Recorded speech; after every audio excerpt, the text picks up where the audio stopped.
Thanaka সম্পর্কে আমরা সকলে জানি, কিন্তু এটার কি কম্বো যেগুলো আছে সেগুলো কি? হচ্ছে যে এটা একটা ক্রিম।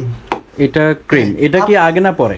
না, এটা হচ্ছে থানাকা ব্যবহার করার পরে তারপর যে হচ্ছে যে ফেস ওয়াশ ব্যবহার করবেন। থানাকা এর ফেস ওয়াশ আছে, আবার দেখি একটা ফেস ওয়াশ আছে। এই যে একটা থানাকা ফেস ওয়াশ আছে। ফেস ওয়াশ ব্যবহার করার পরে তারপরে 20 মিনিট পরে তারপরে ক্রিমটা লাগাবে। আচ্ছা, প্রথমে ব্যবহার করতে হবে থানাকা। এটা ইউজ করার পরে ফেস ওয়াশ দিয়ে সেটা মুখটা ওয়াশ করে নেবে।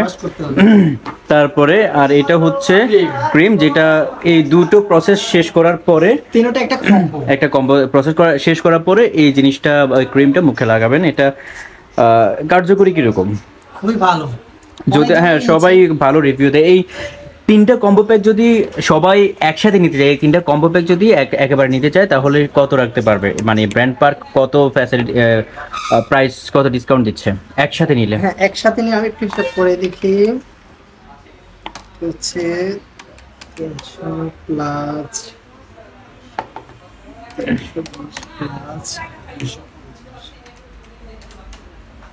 3টা কম্বো করে নিতে হলে আপনার মিনিমাম 850 টাকা লাগবে। কত? 850। 850 টাকা তিনটা কম্বো প্যাকে। আর যদি সিঙ্গেল নিয়ে, ফর এক্সাম্পল আমি আজকে এটা নিয়ে যাব, থানাকার নিয়ে যাব, তাহলে কত? একদম লাস্ট প্রাইস হচ্ছে ফিক্স 350।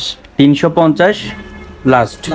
আর ক্রিমটা হচ্ছে গায়ের 320, কত রাখবা? এই 300 টাকা রাখা যাবে। আর এটা যে এটা ফেস ওয়াশটা আছে, এটা 280 টাকা গায়ে রেট। অলরাইট, 250 টাকা রাখতে পারবেন। আর এটা মনে করো আমি থানাকা যে ইয়েটা আছে এবং থানাকা যে ক্রিমটা আছে, এই দুটো ইউজ করলাম না, জাস্ট এটা দিয়ে যে মুখ ওয়াশ করে, সমস্যাটা তো নেই? না, কোনো সমস্যা নেই। আচ্ছা ঠিক আছে, থ্যাংক ইউ ভেরি মাচ।